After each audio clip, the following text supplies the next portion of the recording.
Good morning. Sergeant First Class Reginald Knight, retired, reporting. I've tried several times to do this video because I wanted to have the proper tone, but I think I just need to speak from my heart right now. If this government does not reopen, come December 1st, there are going to be 42 million citizens that are going to go hungry because they won't get their SNAP benefits. To give you the scope and size of that, we had 12 million people protesting nationwide for the No Kings Day. That's 4 times the amount of people that won't be able to afford a decent meal. Meanwhile, Donald Trump sent $40 billion down to Argentina.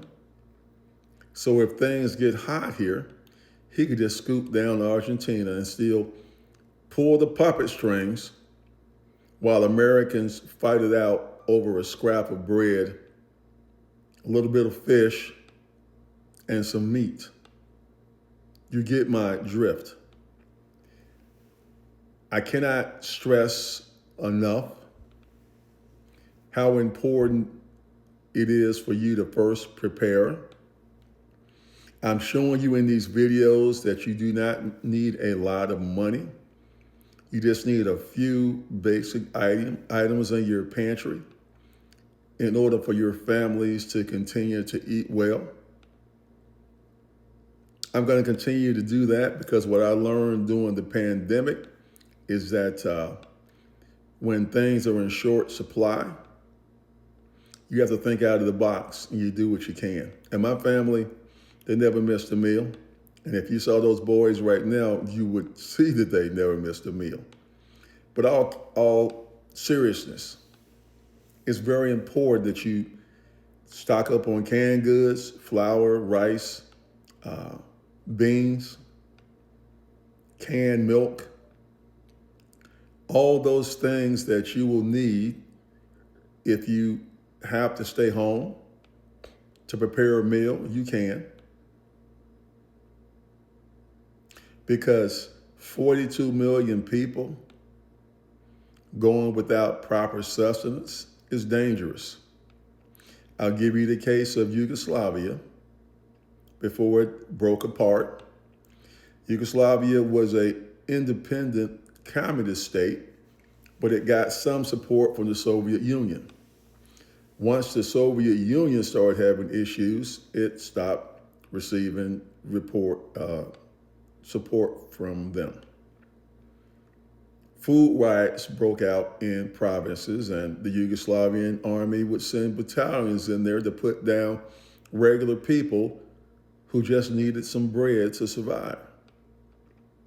This further devolved into ethnic violence, genocide, and Yugoslavia is no more right now. They're broken up into several independent states. If you think this can't happen here, you better think again. And this may be your last real opportunity to show the billionaires, to show the oligarchs, to show Donald Trump that we have the power, not you. But it's critically important that we work together as a team now, that we gather these supplies, that we move in silence, and come Thanksgiving, we sit tight.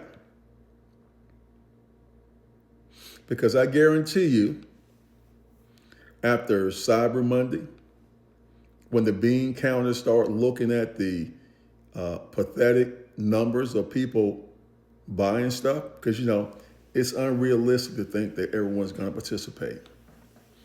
But if you're part of that 3.5 to 4%, it's going to grind the system to a halt. And there are no federal troops that can break into your door and make you buy anything. There's no ICE that's going to be harassing you because you're at home. This is the surefire safe way to affect change.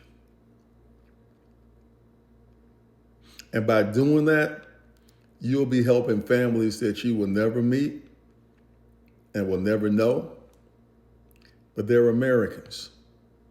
They're our countrymen. They're our youth that we are dependent on to keep the country going. Donald Trump doesn't care whether you live or die. I do. So I appeal to your better nature to help us help ourselves.